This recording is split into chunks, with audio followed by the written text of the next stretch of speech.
welcome to the garden.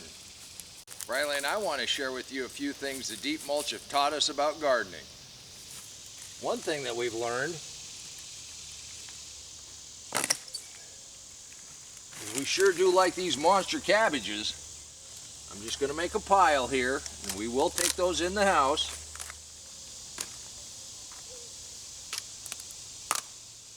Just look how nice that cabbage is. That is beautiful. Riley likes cabbages too. Cut the end of this off. That is fantastic. Good boy. Yes, you are.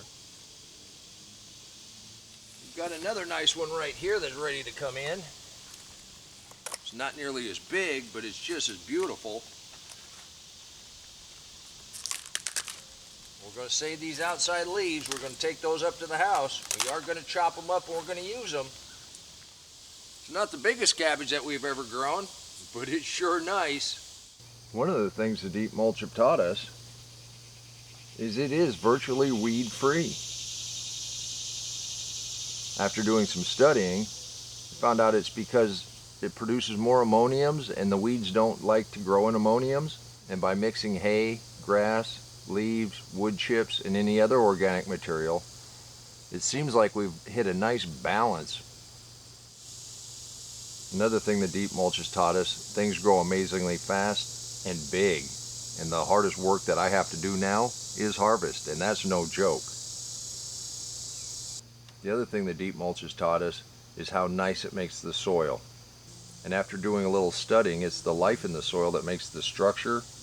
The bacteria makes the building blocks, the fungus glues it together, makes passageways for the roots to grow into, allows the rain like we had this morning to absorb in, not run off.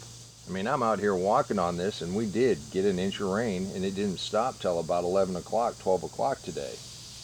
Another thing that deep mulch has taught me about gardening is you can do this too. Go this way. I told Riley we were out here to pick tomatoes. He saw something orange. We probably ought to take it off. It's hard to see down in here. One thing I have learned, if I think it's ready to come off and I wait a day or two, the critters will get it. That is one beautiful little pumpkin. These aren't supposed to get very big. These are little sweet pie pumpkins. So I'm very excited. Here's the beauty of planting in July.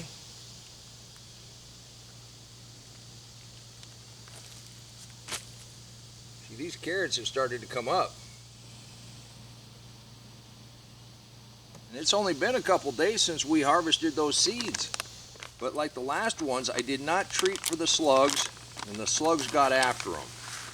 So I'm gonna put some slug pellets down here and hopefully we'll get some, and then just sprinkle some right around your bed.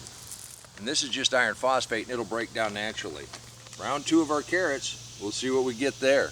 But you can do this too. And one of the things I've learned about the deep mulch, it moderates that soil temperature, but it still allows you to plant when it's really warm, which allows things to germinate very quickly. Well, we got some cucumber vines starting to creep in on these tomatoes. But since we got the rain, I don't want this big one to split. That's a 1-pounder. There's another nice size one. Then we got a bunch of little ones coming on all the way up. The main thing deep mulch has taught me about the garden is everything tastes amazing. Stay. Come here.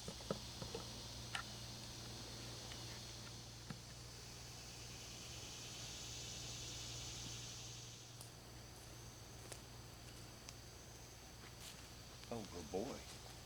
See what I got? That's right. Rylan, I want to thank you for taking a few minutes out of your day and coming by and helping us pick a few things. We're enjoying the first cool day. Fall is on its way, but we still have over 100 days before it's going to frost, more or less. So you still have time to get things in the ground. You can do this too. And until next time, remember, take care of yourself, take care of your family, and God bless you. Come on, let's plant. Let's go plant garden.